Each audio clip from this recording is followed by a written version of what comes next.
Democrats in the Illinois House starting a working group to focus on new arrivals, and Republicans saying that these working groups that are behind closed doors really should be out in the open so that the public can hear all of this. That's just one thing that took place at the Illinois Statehouse yesterday, but you also had a report about the state of local journalism in Illinois. So a couple of things that we'll touch on here with a review of some of the things happening at the Illinois Statehouse. Let's start with the migrant situation. Of course, the ongoing situation with how the state is receiving non-citizen migrants and what's going to transpire moving forward. If you follow me on X and also on thecentersquare.com, you'll find some of the latest headlines being that Democrats create migrant working group that Republicans say should be made public. So this idea is, of course, something that has come forward from the Democrat supermajority. I connected with State Representative Cam Buckner briefly on Wednesday to get his reaction, because he's on this working group of Democrats only. And the leader said that ultimately they hope to address some of the key issues impacting the state. The main priorities are for the state to figure out how we can liaise between our local municipal governments around the state of Illinois who are receiving these asylum seekers and the federal government. I think the Senate President, the Speaker of the House, and the governor have been very clear that this is a federal priority. The United States Constitution grants exclusive rights to immigration and naturalization to the federal government, and we know we haven't seen enough from their branch of government. And so, I hope that we can find a way to bring some ideas together, both from a policy standpoint and a fiscal standpoint. We've got a lot of different people with different backgrounds on this committee, and I'm looking forward to getting together to figure out how we can move forward. So, talking with the representative from Chicago, asked about the timeline here. It's just the start of session. What are we going to see happen? Yeah, this is a brand new idea. This thing is in its infancy, so I'm not sure about the mechanics of how it's going to work. But I think all of our work will be forward-facing. The people of Illinois will know what we're talking about, what we're doing, and whatever we conclude. So, again, Representative Buckner also responding to what could be some criticisms I was anticipating, because this is just Democrats on the working group for new arrivals. There's no Republicans that have been named to this working group. And Republicans have traveled to the southern U.S. border to see things firsthand while they call for an end of sanctuary state status and a full review and full transparency of how tax dollars are being used for this. And Representative Buckner reacting to some of that anticipated criticism. Yeah, this is a brand new idea. This thing is in its infancy, so I'm not sure about the mechanics.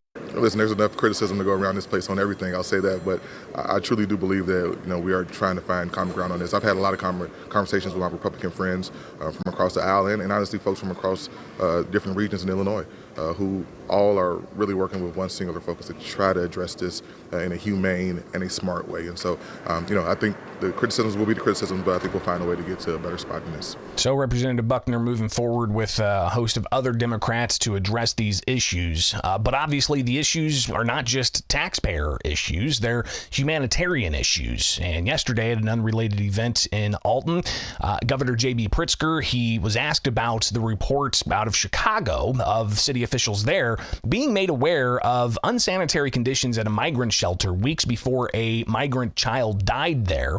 But the governor talks about how the state and the city have a priority to take care of migrants who are being transported from the southern U.S. border to a state like Illinois. Well, I haven't heard their response, so it's hard for me. I did see the report. I haven't heard their response to it.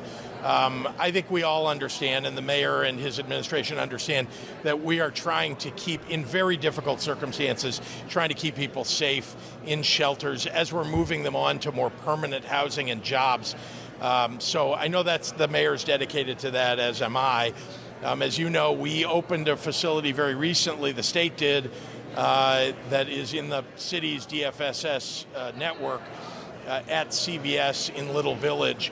And it's a phenomenal new facility, and I think people certainly will be safe and healthy there.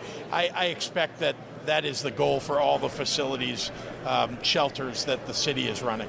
So again, the governor being asked about the migrant situation, but Republicans demanding more transparency. You had State Representative Dan Calkins, who traveled to the southern U.S. border, as I reported with the CenterSquare.com, talking about this issue, saying let people come in from all the neighborhoods that are affected, Calkins said. Let's talk about it. Let's talk about it out in the open, not some small working group that's going to give cover to the governor, saying, oh, we'll figure it out. You also had State Representative Blaine Wilhauer address the ongoing disaster proclamations. And again, follow me on thecentersquare.com/Illinois, and you can watch those comments as well. Wilhauer saying that the governor spent the majority of his tenure in the state of Illinois operating under emergency orders, declaration proclamations, disaster proclamations, and basically initiatives that subvert the legislative branch. And he said it's time for the legislature to get involved here. So again, check the Illinois page for thecentersquare.com. That was just one thing they did in the Illinois Statehouse, some of the conversation. Another one, rather fascinating, is this idea of possibly having some tax credits to spur on more local journalism. This coming from the Local Journalism Task Force, and the headline there from my colleague Kevin Bessler with the Center Square: tax credits among policies being considered to revive local journalism in Illinois. So you had a coalition of lawmakers from both sides, Republican, Democrats, and also various members of the media and people who are in academia, teaching journalists, and they put out this report that ultimately, if you find the page for the Center Square, you can download the report yourself. We'll just take a look at it here. It talks about the state of journalism in the state of Illinois, and it provides some overviews of what are considered news deserts and the total number of news outlets in various counties. Some have more than 3, but others have no news outlets. So a lot of research going into this, and apparently Illinois also led the nation in the number of newspaper reporters that were fired. So some of the proposals that they have laid out here are that, they've got probably some subscription tax credits. If you subscribe to local media, maybe you can get a tax credit. And that's one option that a couple of states have floated. Another option is advertising tax credits. If you're a business and you advertise with a local news outlet, you can get some tax credits. So that's another idea. Labor and payroll tax credits for certain types of local media. That's another idea that they're floating. Tax exemptions. And also you've got advertising set-asides being proposed, as well as just the idea of grant programs and consortiums providing funding to local organizations.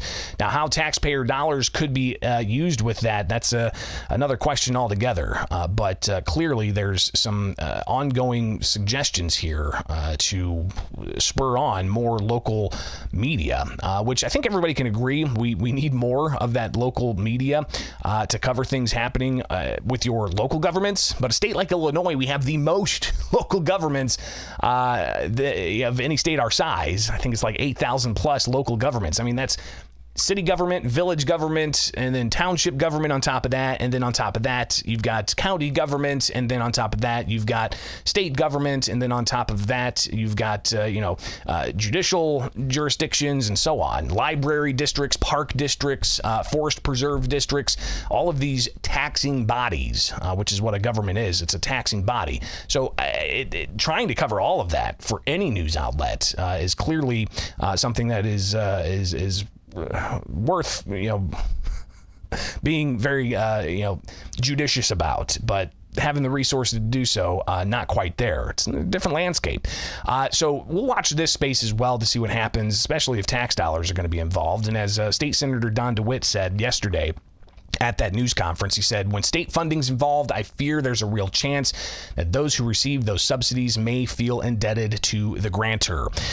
So obviously you can hear more about those comments. Go to thecentersquare.com/Illinois. Check out the headline: tax credits among policies being considered for reviving local journalism in the state of Illinois.